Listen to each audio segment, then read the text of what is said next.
Hello friends, and welcome back to Risa Plays Pyrite Heart Part 7. I dropped my books all... messing up already. Good start, good start! I dropped my book bag on the table. It's quiet in this home. Too quiet. I miss the noise and constant activity of the castle. I miss being able to yell for Kenta and have him come running. Kenta. Oh, Kenta. I shake my head. This is not the time to be focusing on anything other than a challenge sitting before me. It's not like Kenta is going to suddenly disappear from my life. I grabbed the first book from my beaded bag. It's one of the few that had recipes that were worthy of being made by me. The first I'll test out is the chocolate torte. 12 layers, oh god! I've seen one of these made before by the head chef. A nice yellow cake with layers of delicious, smooth chocolate frosting between. If wrinkling old Bartleb can do it, so can I. I had to make almost a dozen trips to the store to gather all the needed materials for the dozen recipes I wanted to try out, but I have to pick the best of them to prove my dominance. Of course, I had to make a few modifications to them. Oh, not any sort of major changes, just some slight substitutes for ingredients that sounded too plain. I mean, come on! My first recipe calls for 5 ounces of unsweetened chocolate for glaze. Who wants unsweetened chocolate? I might as well get 5 ounces of cocoa beans, which I did. It also calls for 2 1/4 of evaporated milk. I bought normal milk, so hopefully I can evaporate it in a pan on the stove. The first step calls for me to melt 1 cup or 2 of sticks of butter. Since I already bought the milk, and butter and milk are really the same thing, I'll just go with 1 cup. Wow. Wow. OMC. Oh, Hari. I stare at the oven's front panel. There's no melt setting on this. This inferior technology isn't up to the standards of my recipe. It wouldn't be a big deal since the milk is already in a liquid state, but the next step requires me to melt the chocolate. If there's no melt setting, I'm going to have to get creative. Let's see. I click a few of the digital buttons, but all they do is change the middle numbers. Could it be a timer? Here we go. If I recall correctly, which I know I do, chocolate should melt around 93 degrees Fahrenheit. The stove doesn't go that low. Wait, what? What? It doesn't go that low. Which is fine with me. I crank the temperature dial to 500 and toss the pot with the coconut beans and milk into a ceiling compartment. This isn't so hard. I go back to my bag and yank out an awesome book called The Hunger Games. Oh, shut out! I normally don't get a chance to read such lowbrow fiction, so I'm going to take this chance. A pungent smell wakes me from my slumber. I must have fallen asleep again. I first conclude that it must be the chocolate, but melted chocolate doesn't smell like plastic. I think it might be plastic. Is somebody burning something outside? No, there are no neighbors anywhere near my house. It has to be somewhere in here. One glance inside the oven reveals my problem. While all the milk has evaporated as it needed to, the beans didn't melt. The handle of the pot most certainly did. Oh god! No! She put a pot with a plastic handle inside the oven! What? Ari! Ari! Ari. Ari. Even if you don't know how to cook, there are videos you could watch. You don't have to learn everything from books. Go to YouTube! I wrap my hands in several wet towels and pull a bubbling, gooey mess out of the oven. The beans inside are nicely roasted and smell wonderful. The handle smells toxic. I scrape the beans out quickly and toss the pan out the window. No use keeping toxic smells inside. I'll throw it away properly later. 3 loud knocks shatter my concentration. Who in the world would come to bother me? Come on in, the door is unlocked. Well, hey, brother. Ari, why is your door unlocked? Someone could have walked right in and kidnapped you. Oh, brother, if I'd known it was you, I wouldn't have said that. Please take your safety more seriously. Stop worrying so much. I can take care of myself. Could you explain the melted pot I had to dodge when you chucked it out the window? I wish I'd have hit him with it if he was going to have this attitude with me. I didn't want it anymore. It doesn't meet my standards. But the pot doesn't matter. Why are you here? Can't a brother be worried about his sister and want to check up on her? I told you I was fine without help. It's not what Kenta told me. He betrayed me again! Ari, you know Kenta cannot refuse a direct order from me. I know, but I can still be annoyed with him. Did you really challenge some boy to a cooking contest? He's the president of the school and incredibly cocky. Of course I had to put him in his place. By melting pots? I already told you it melted because it wasn't up to my standards. No, Ari, it melted because you didn't know what was going to happen. Fine. And now I know. Happy? No. You never are, brother. I recommend taking a stress management course. It'd be a lot easier. I'd be a lot less stressed if you had someone helping you. I'll send Bartleb over to... No! I forbid you to do any more cooking without supervision. That's not fair! Fair or not, what would happen if you accidentally set the whole city block on fire? I'm ordering this as Crown Prince. Whatever. Then I want Kenta to help me. That's fine by me. He's my spy anyway. There was a long, tense moment of silence as both of us try to find a topic to talk about that won't set the other off.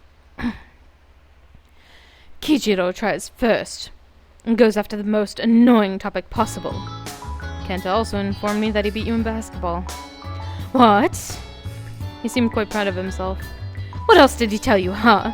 Did he tell you how he hovered over me while he was to make me miss the shot, or how he cuddled up to me when we were studying?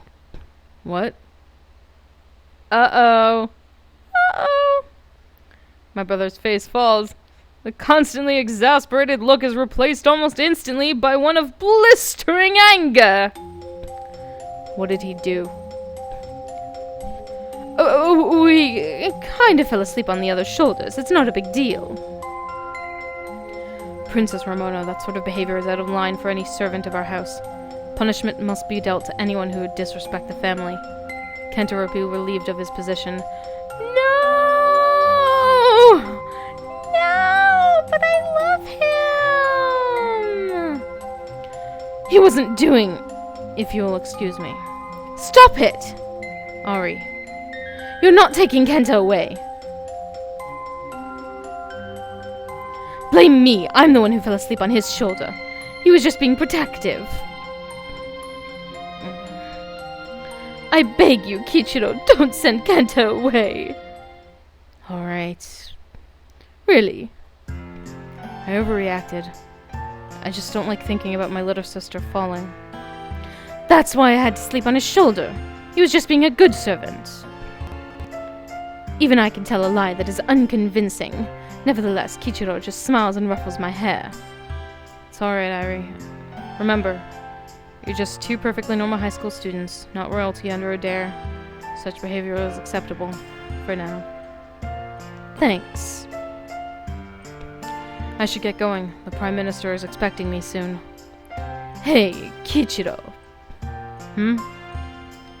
Do you ever... The words coagulate in my throat as I try to figure out just what I am about to ask. Thankfully, brother seems to understand. I did.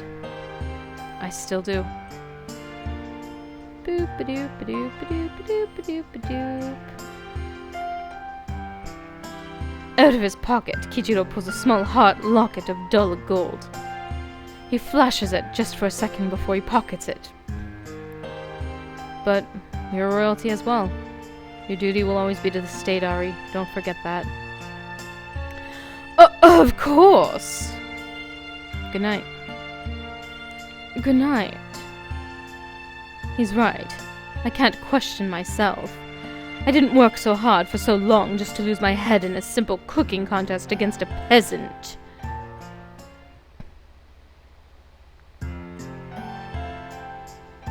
But I may have. My eyelids hang heavy after another night of getting little sleep. I couldn't stop questioning myself.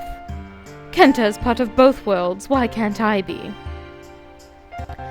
He isn't a royal, and besides, you heard Ryu earlier this week. Kenta is planning on ditching you.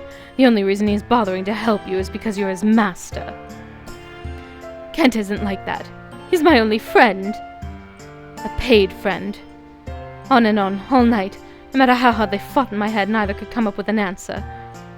I should have been focusing on cakes. That's the contest. That's the objective. Beat Ryu and prove Kichiro wrong. Victory for me! But then what? Go back home to the status quo. Go back to a bunch of half-hearted competitions and living in the Imperial Library. I'll be without Kenta. Life will be back to the way it used to be, when he wasn't there very often. Just me and my books for hours and hours. I don't know if I can take that unending quiet again. Even if I did keep training myself to be better, Brother will always be crown prince. He'll be the next emperor, I'll just be. I've always shoved that idea out of my head with ease, but now it refuses to leave me alone. At best, I'll always be just a minor figure in the court.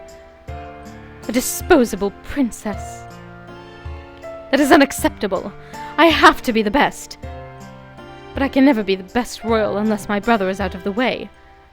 Which is just awful to think about. He annoys me, but I love my brother. I never thought about it before. I always thought, just win the competitions. I would always be fine. I just don't get it. Don't get what? Life. Anything I can help with? Do you even know life? Do you? Shout out to, The Room. Okay. I want to dismiss him without a second thought. But perhaps he might have some insight I lack. I've been training all my life to be the best at everything I do. Perfection is my goal, but when I think about the end destination, I don't see anything through the haze. Do you see yourself being happy? Could I ever be happy with being a minor noble, a plaything for my brother's ambitions? No, I am the best. I refuse to be anyone's pawn. But what do I do with my future? Ryu, when you graduate, what are you going to do? I'm going to study political science at the university. I'm aiming to have a job at the Interior Ministry one day. You're no help. You'd just be my minion. That's no solution for me. But I'm not aiming for power for myself, unlike you. I need power to help those I care about. I want to help the people of your nation. Huh? To protect my family. That's why I pore over my books. I have to be the best, so nobody can ever hurt them. In case you haven't noticed, my brother has his own protection. Do you have someone you care about? Something you care about? Myself, I care about being the best. I thought you knew that already, that I'm such a narcissist. And that's why you never will be the best. What do you mean? Those who can't stand for anything will fall for everything. I want to snap at him, but I'm... Ari? Who? Who can I protect? Who is worth fighting for? My brother has the power to protect the people. Who do I have the power to protect? Ryu, you've known Kenta a long time, right? I have. So have you. But he never told me he was planning on leaving me. Who do you think he's trying to get